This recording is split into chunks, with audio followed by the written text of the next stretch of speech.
তখন আব্দুল্লাহ ইবনে রাওয়াহা সূরা মারিয়ামের 71 নম্বর আয়াতটা পড়ছেন, বিসমিল্লাহির রহমানির রহিম, ওয়া ইন মিনকুম ইল্লা ওয়ারিদুহা কানা আলা রাব্বিকা হাতমান মাকদিয়া।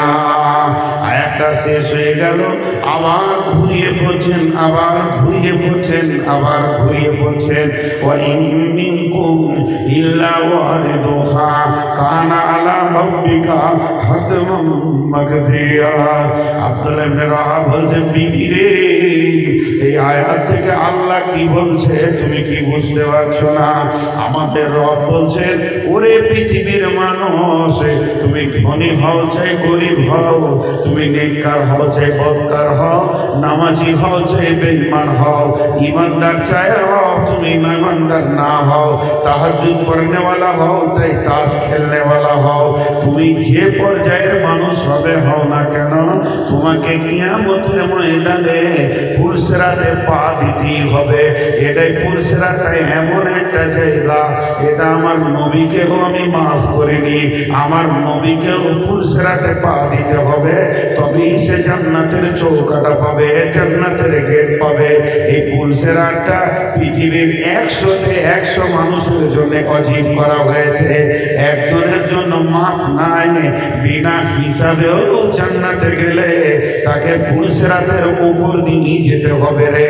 ওরে আমার বিবি, আর বিশ্বনবী পুলসিরাতের ব্যাখ্যা দিতে গিয়ে বলেছেন, ওই পুলসিরাতের ধারে বড় বড় বৃক্ষ গাছ রয়েছে, সেই গাছগুলো কেমন? সাদান গাছের মতো। ওই গাছে অসংখ্য কাঁটা রয়েছে, আর তার ফলগুলো লম্বা লম্বা, মাছ ধরে যে ছিপে বংশীর মতো এরকম আকর্ষী ধারালো হয়ে আছে। আর ওই ফলগুলো লাখ লাখ কোটি কোটি পুলসিরাতের গায়ে ঝুলছে, ওগুলো মানুষের গায়ে লাগবে, তবে যদি কারুর চামড়াতে একটা বংশী বিঁধে যায়, নবীজি বলছেন আমার ওই উম্মতকে জেনে নিতে হবে আমার আর জান্নাত যাওয়া হলো না, এখানেই আমার রাস্তায় স্টপ হয়ে গেল। বিবিরে, আমি সেই ভয়াবহ দিনের পুলসিরাতকে খেয়াল করে কাঁদছি, যেহেতু আল্লাহ বলেছেন কাল্লা সায়ালামুন সুম্মা কাল্লা সায়ালামুন। যে দিনটাকে নিয়ে তোমরা মতভেদ করছো, যে দিনটাকে নিয়ে অতি প্রশ্ন করছো, যে দিনটাকে নিয়ে তর্ক বিতর্ক করছো, ওটা একদিন হবেই হবে, কেউ রুখতে পারবে না। এখন আপনারা জানেন যে আমি প্রতিটি কথায় কথায় উদাহরণ এবং উপমা দিয়ে থাকি। আপনাদের বাড়ি শ্যামল বাড়ি, আপনারা অহরহ প্রতিনিয়তই গোয়ালপাড়া যাওয়া আসা করেন, যেহেতু জেলাটা আপনাদের, আর এই দেশে বাস করছেন, আসাম রাজ্যে বাস করছেন, জেলার অধীনস্থে রয়েছেন গোয়ালপাড়ায়, তবে যেতে হবে।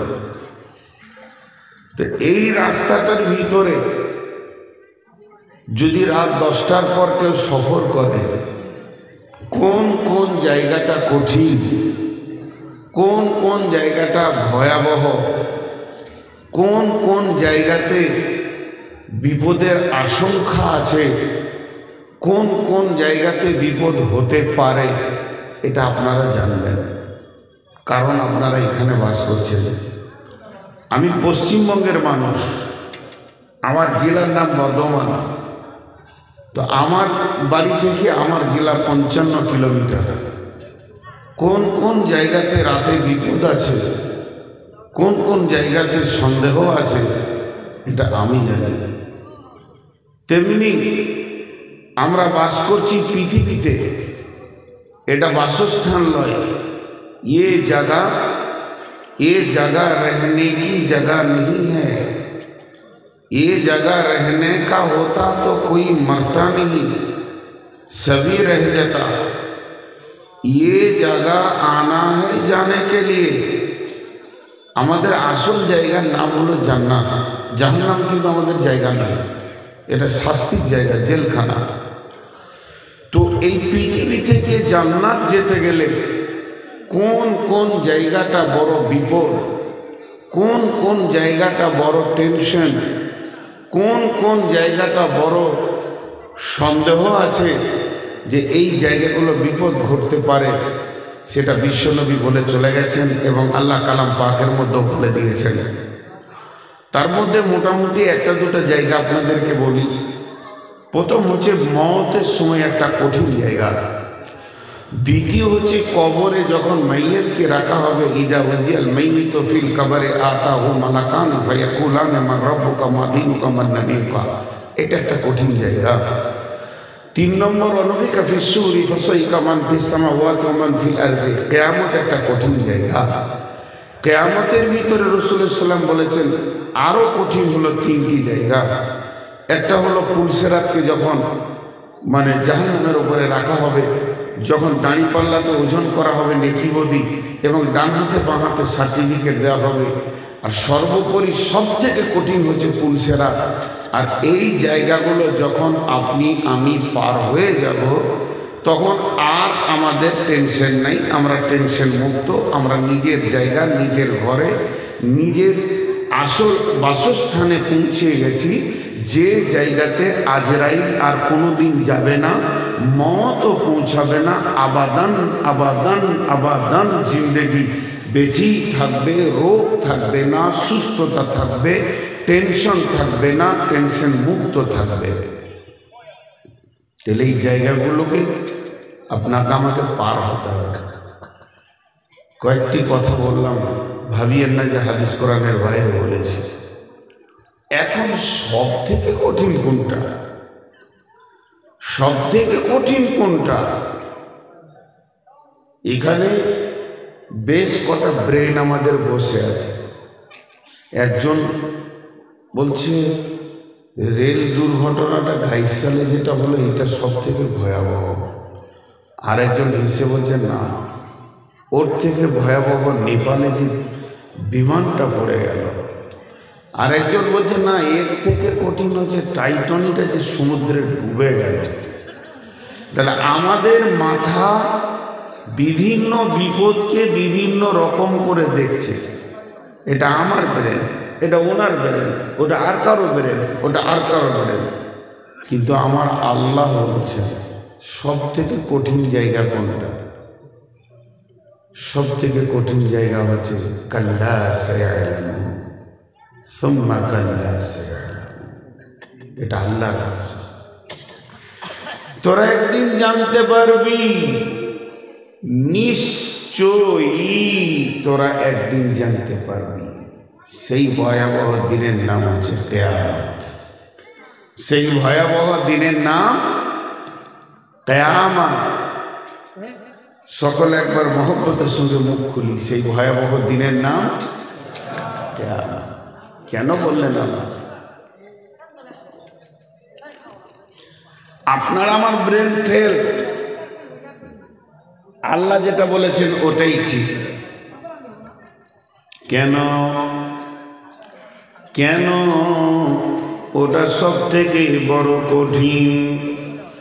টাইটানিকে 10,000 লোক ডুবে মরেছে, তাদের উদ্ধারের জন্য 20,000 লোক নিয়োজিত হয়েছে।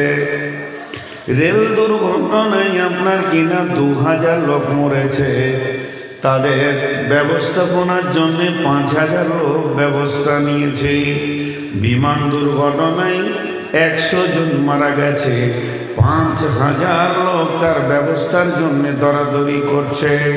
এখন যদি আমার কোনো বিপদ হয়, আমি হয়তো মারাই যাব, কিন্তু অন্তত 10-20 জন আমার পেছনে মেহনত লেগে থাকবে।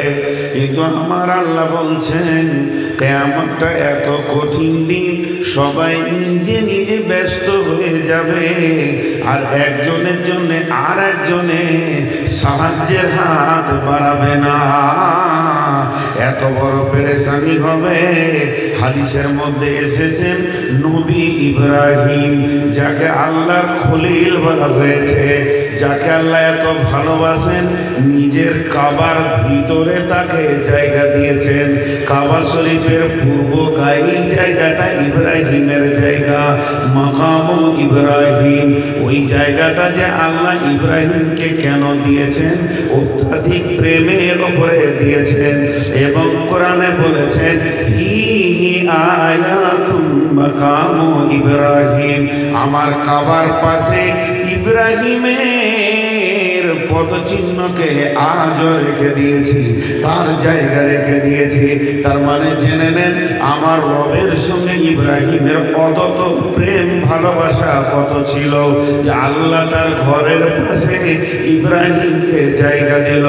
বিশ্বনবী বলছেন সেই ইব্রাহিম কিয়ামতের দিনে হাঁটু দুদিকে মাটিতে গেড়ে দেবে, আর কোঁড়ালির ওপরে পাছাটা রাখবে, হাত দুটোকে প্রসারিত করে বলবেন হে আমার রব, ওরে আমার খলিল, ওরে আমার বন্ধু, আজকের দিনে আমি আমার সন্তানের কথা বলছি না, আমার বিবির কথা বলছি না, আমি আমার বংশের কথা বলছি না, আমি ইব্রাহিম কি করে বাঁচব? আল্লাহ তুমি তার ব্যবস্থা নাও। নফসি নফসি করবে, হযরতে হুদ বলবে নফসি নফসি, হযরতে সালেহ বলবেন নফসি নফসি, দাউদ বলবেন নফসি নফসি, সুলাইমান বলবেন নফসি নফসি, হযরতে ঈসা বলবেন নফসি নফসি, মুসা বলবেন নফসি নফসি। শুধু একজনই বলবেন উম্মতি, তিনি হলেন আখিরি পয়গম্বর। এর জন্য আমার আল্লাহ বলছেন যতগুলো ভয়াবহ দুর্ঘটনা তোর মাথাতে আছে, আর যতগুলো বিপদের সংক্রান্ত জায়গা তোর জানা আছে যে এই জায়গাতে বড় বিপদ হতে পারে, তার মানে সব বিপদকে ছাড়িয়ে দিয়ে চলে যাবে একদম কিয়ামতের ময়দান।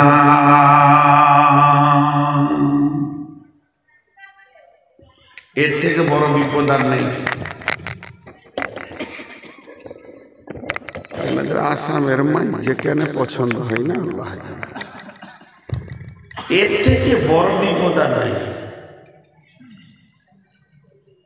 দেখেন কমিটির লোকেরা যে বসতে পারছে না, পায়ে যদি ব্যথা থাকে তো চেয়ার দেন, ওখানে চেয়ার পৌঁছিয়ে দেন, আর না হয় আমার চেয়ারটা দেন, আমি নিচে বসে ব্যায়ামটা করি। এরাও দাঁড়িয়ে আছে এখানে, সবাই বসছে, কিন্তু ওদের মাথাটা কেন যে বলছে না যে বসিয়ে হয়। আজীব জিনিস, ওদের মাথায় কোনো অন্য পার্স আছে। জি, আমি যে কথাটা বলছি আপনাদেরকে, এখন কোনো একটা জিনিস আমি কিনছি, ধরেন এখানে বিক্রি হচ্ছে, আমি বললাম যে আমি নিব, দাম হলো 200 টাকা, তো পকেটে হাত দিলাম, 150 টাকা বের হয়েছে, আর 50 টাকা লাগবে, ঘাটতি পড়ে গেল, এটাকে বলে ঘাটতি। তো আমি কমিটিকে বলছি আচ্ছা আপনাকে স্টেজ থেকে নেমে পুরা করে দিচ্ছি, আমি কোথা থেকে নিব আমি জানি, পুরা করে দিব। এই পৃথিবীর বুকে আপনার আসাম থেকে আমি 50,000 টাকার মাল কিনেছি, আমি দিতে পেরে দিয়েছি 49,000, 1,000 বাকি আছে। দোকানদারকে বলছি আমি কালকে দিয়ে দিচ্ছি, আমাকে খালি বাড়ি যেতে দেন, আমি ফোন পেতে মেরে দেবো, আমার যা আছে দিয়ে দিলাম। তার মানে এতটুকুন যদি ঘাটতি পড়ে যায়, কি বিরাট ঘাটতি পড়ে যায়, সেটাকে পুরা করার মৌকা আছে, আছে না নেই? কথা বলে না, আছে না নেই? কিন্তু আল্লাহ বলছে তোরা বুঝবি, একটা এমন দিন আসছে তোরা বুঝবি, যে দিনটা এত ভয়াবহ হবে রে, যদি তিল পরিমাণ তোর আমলের কমি পড়ে যায়, মৌকা পাবি না দ্বিতীয় সেটাকে পুরা করার।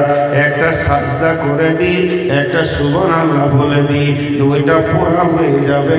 হবে না, হবে না, হবে না।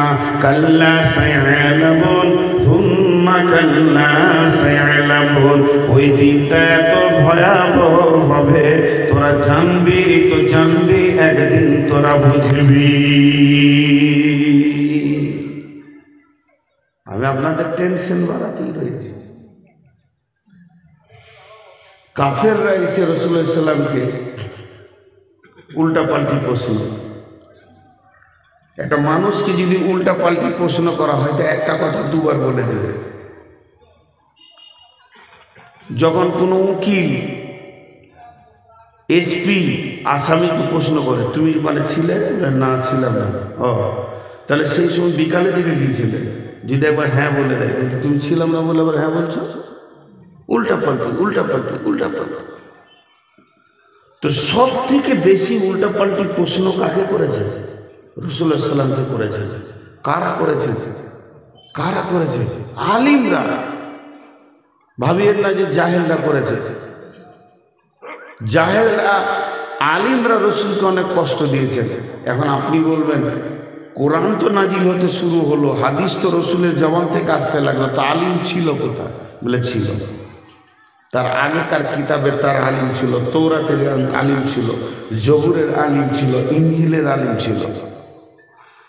আল্লাহ রসুলকে হঠাৎ প্রশ্ন করছে।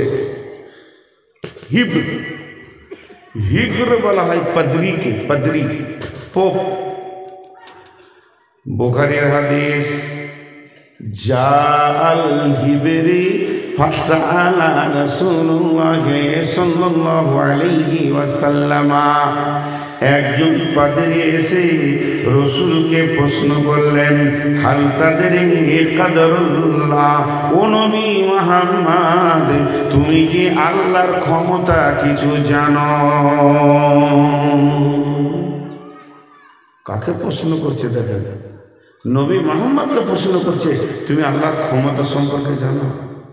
বিশ্বনবী মুখ খুলে দিলেন, বিসমিল্লাহির রহমানির রহিম, ওয়া মা কাদারুল্লাহ হাক্কা কাদরিহি ওয়াল আরদু দামিয়ান কবজাতুহু ইয়াওমাল কিয়ামাতি ওয়াস সামাওয়াতু মাকবিয়াতুন বিয়ামিনিহি সুবহানাহু ওয়া তাআলা আম্মা ইউশরিকুন। ওয়া নুফিখা ফিস সূরি ফাসাইকা মান ফিস সামাওয়াতি ওয়া মান ফিল আরদি ইল্লা মান শাআল্লাহু থুম্মা নুফিখা ফীহি উখরা ফাইদা হুম ينظرون وأشرقت الأرض بنور ربها وأوتي الكتاب وجيء بالنبيين والشهداء وقضي بينهم بالحق وهم لا يظلمون। বিশ্বনবী যখন সূরা জুমারের আয়াতগুলো পড়তে শুরু করেছে, ওর চোখ তখন আর কাজ করছে না। কি বলছে রে, কি বলছে? আল্লাহর ক্ষমতা সম্পর্কে কি গভীর কথা বলছে। হয়ে গেল খালি এসে প্রশ্ন করা, উল্টা পাল্টি প্রশ্ন, উল্টা পাল্টি প্রশ্ন। আপনাদের আসামেও বড় বড় উকিল আছে, একটা বক্তাকে ঘিরে 5 জন 10 জন বসে উল্টা পাল্টি প্রশ্ন, উল্টা পাল্টি প্রশ্ন আছে, উকিল আছে। তো এই প্রশ্ন যখন করতে শুরু করলো, তার মধ্যে একটা প্রশ্ন ছিল, ويقولون متى هذا الوعد إن كنتم صادقين। ও নবী তুমি যদি সত্য নবী হও, ও নবী তুমি যদি সত্য নবী হও, তাহলে সেই দিনের খবরটা বলে দাও, কিয়ামতটা কবে হবে, কোন তারিখে হবে, আর কিভাবে সংগঠিত হবে। ওয়ায়াকুলুনা মাতা হাদাল ওয়াদু ইন কুনতুম সাদিকিন।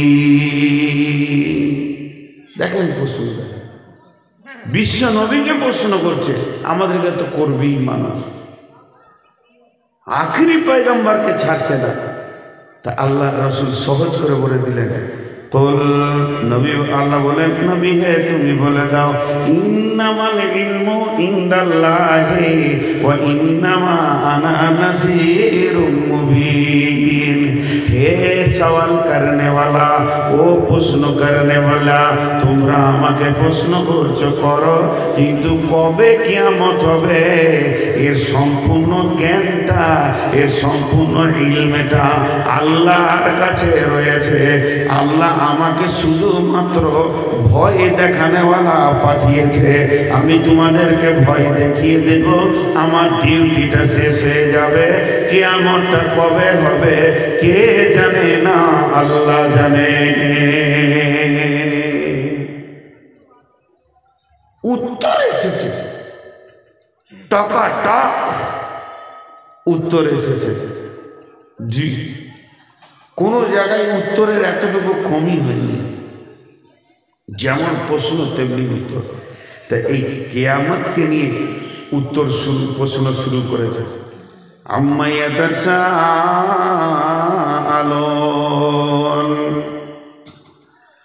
নবী হে তোমাকে কোন জিনিসের উপরে প্রশ্ন করা হচ্ছে? আরেকবার বলছি, আমার আল্লাহ নবীকে জিজ্ঞাসা করছেন, আম্মা ইয়াতাসাআলুন, নবী হে তোমাকে কোন জিনিসের উপরে প্রশ্ন করা হচ্ছে? আল্লাহ নিজেই বলছেন, আনিন নাবাইল আযীম, বড় খবরের উপরে প্রশ্ন করা হচ্ছে। খবরটা ছোট খবর নয়, খবরটা বড় খবর। এটা কে বলছেন? না আল্লাহ বলছেন। এটা হলো বড় খবর, এটা ছোট খবর নয়, এটা ক্ষুদ্র খবর নয়, এটা হলো বড় খবর। আনিন নাবাইল আযীম, বড় খবরের উপরে প্রশ্ন করা হচ্ছে। আমার আল্লাহ বলছেন, হে নবী তুমি বলে দাও, কাল্লা সায়ালামুন, নিশ্চয়ই তোমরা জানতে পারবে। তুম্মা কাল্লা সায়ালামুন, আবার বলছি নিশ্চয়ই তোমরা জানতে পারবে। এই খবরটা কত বড় খবর। আল্লাযী হুম ফীহি মুখতালিফুন, ও নবী তোমার সঙ্গে তর্কাতর্কি করছে, যাতে করে এটা ইখতিলাফ তৈরি হয়ে যায়, এর ভিতরে নানা রকম মতভেদ সৃষ্টি করে দেয়। কিয়ামত হতেও পারে, কিয়ামত নাও হতে পারে, এই রকম যে মতভেদ সৃষ্টি করে দেবে তা করতে পারবে না। আমি আল্লাহ বলছি সেটা একদিন হবেই হবে, আর সেটা একদিন হতেই হবে। একজন ওই কিয়ামতের ময়দান ছাড়া জান্নাতে যেতে পারবে না।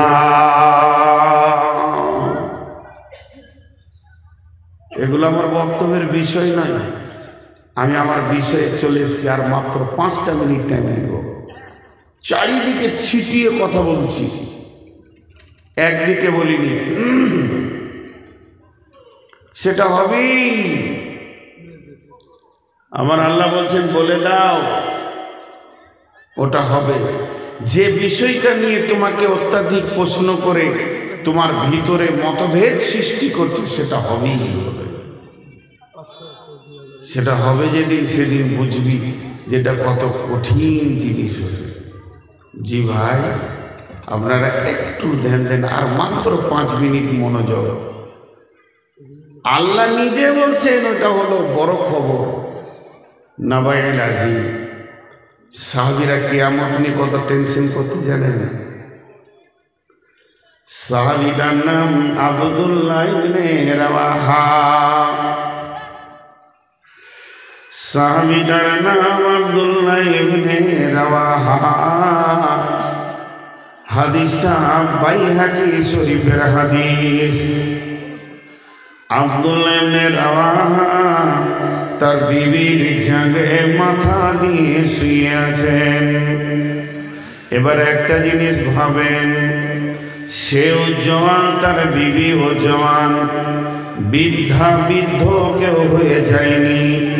দুইজনের ভিতরে যৌবন রয়েছে, যৌন তরঙ্গ রয়েছে। আর এই অবস্থায় বিবির জায়গায় মাথা দিয়ে আব্দুল্লাহ ইবনে রাওয়াহা শুয়ে রয়েছেন। আর তারই ভিতরে আব্দুল্লাহ ইবনে রাওয়াহা কাঁদতে শুরু করেছেন। চোখ দিয়ে তার পানিগুলো গাল দিয়ে গড়ে বিবির জাগে পড়ছে। আর বিবি যখন স্বামীকে দেখে নিয়েছেন কাঁদছে, এই দেখার সঙ্গে সঙ্গে বিবিও কাঁদতে শুরু করেছে। আর বিবি যখন কাঁদতে শুরু করেছে, তো আব্দুল্লাহ ইবনে রাওয়াহা বলছেন, মাই বুকি কি রে আমার বিবি, তোমাকে কে কাঁদালো? হে আমার বেগম তুমি বলো, কেন তুমি কাঁদছো? কে তোমাকে কাঁদালো? কে তোমাকে কষ্ট দিল? তো বিবি স্বামীকে উত্তরে বলছেন, বাকায় কে এলে বাকায় কা, আপনি কাঁদছেন এর জন্য আমি কেঁদেছি। আমাকে তো কেউ উঁচু নিচু কথা বলেনি, আঘাত দেয়নি, কারণ আমার কাঁদার একটাই কারণ, আপনি কাঁদছেন বলে আমি কাঁদছি। ওরে আমার বিবি, আমি কাঁদছি এর জন্য তুমি কাঁদছো বলে? হ্যাঁ, আপনি হলেন রসুলের সাহাবী, আপনি হলেন রাদিয়াল্লাহু আনহু। অতএব একজন সাহাবী কাঁদছে, তার মানে ভিতরে কোনো তথ্য লুকানো আছে, আর আমি ওই জন্যে কাঁদছি স্বামী আমার। তখন স্বামীকে বিবি বলছে, তবে আপনি কেন কাঁদছেন এ কথা কি আমি জানতে পারি না? আপনি আমাকে কি বলবেন না? তখন স্বামী বিবিকে বলছে, বেগম রে, তুমি আমার চোখ দেখেছো, আমার কান্না দেখেছো, কিন্তু তুমি আমার মুখের দিকে তোমার কানটা লাগাওনি। আমি ভাষাটা কি বলছি একটিবার তুমি শোনো, তাহলে বুঝতে পারবে আমি কেন কাঁদছি। তখন আব্দুল্লাহ ইবনে রাওয়াহা সূরা মারিয়ামের 71 নম্বর আয়াতটা পড়ছেন, বিসমিল্লাহির রহমানির রহিম, ওয়া ইন মিনকুম ইল্লা ওয়ারিদুহা কানা আলা রাব্বিকা হাতমান মাকদিয়া। আয়াতটা শেষ হয়ে গেল, আবার ঘুরিয়ে পড়ছেন, আবার ঘুরিয়ে পড়ছেন, আবার ঘুরিয়ে পড়ছেন, ওয়া ইন মিনকুম ইল্লা ওয়ারিদুহা কানা আলা রাব্বিকা হাতমান মাকদিয়া। আব্দুল্লাহ ইবনে রাওয়াহা বলছেন, বিবি রে, এই আয়াত থেকে আল্লাহ কি বলছে তুমি কি বুঝতে পারছো না? আমাদের রব বলছেন, ওরে পৃথিবীর মানুষ, তুমি ধনী হও চাই গরিব হও, তুমি নেককার হও চাই বদকার হও, নামাজি হও চাই বেঈমান হও, ইমানদার চাই হও তুমি ইমানদার না হও, তাহাজ্জুদ পড়নে ওয়ালা হও চাই তাস খেলনে ওয়ালা হও, তুমি যে পর্যায়ের মানুষ হবে হও না কেন, তোমাকে কিয়ামতের ময়দানে পুলসিরাতে পা দিতেই হবে। এটাই পুলসিরাটা এমন একটা জায়গা, এটা আমার নবীকেও আমি মাফ করিনি, আমার নবীকেও পুলসিরাতে পা দিতে হবে, তবেই সে জান্নাতের চৌকাটা পাবে, জান্নাতের গেট পাবে। এই পুলসিরাটা পৃথিবীর 100-তে 100 মানুষের জন্য অজীব করা হয়েছে, একজনের জন্য মাফ নাই।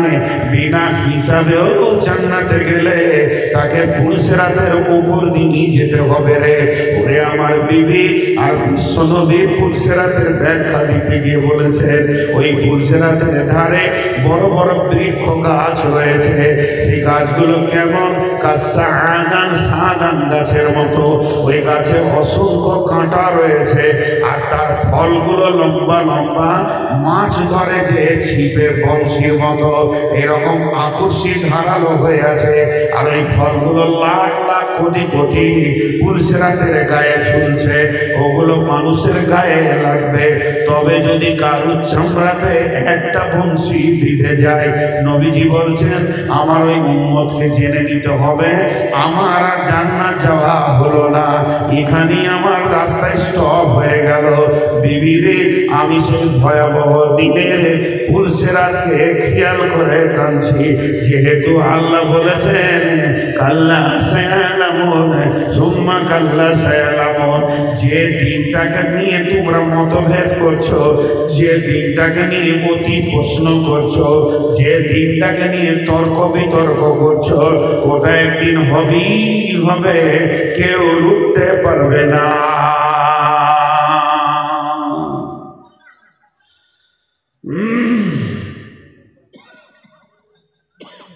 জি ভাই, এতক্ষণ আমি আপনাদেরকে টেনশন বাড়ালাম না কমালাম? কথা বলে না এতগুলি লোক, 3 জন লোক খালি মুখ খুলেছে, তাহলে আমার কথা বুঝতে পারছেন না? না, আজকে সবাই বায়ান শুনবে, বুঝতে পারবে, কিন্তু কুদ্দুস বেশি বুঝতে পারবে না, ওর মগজে খালি টাকা ঢুকাতে, আবার একবার ওদিন ফুরুক করে যাবে, আবার একবার আসবে। অন্য গায়ে যখন জালসা শুনবে তখন বুঝতে পারবো, আজকে বুঝবে না।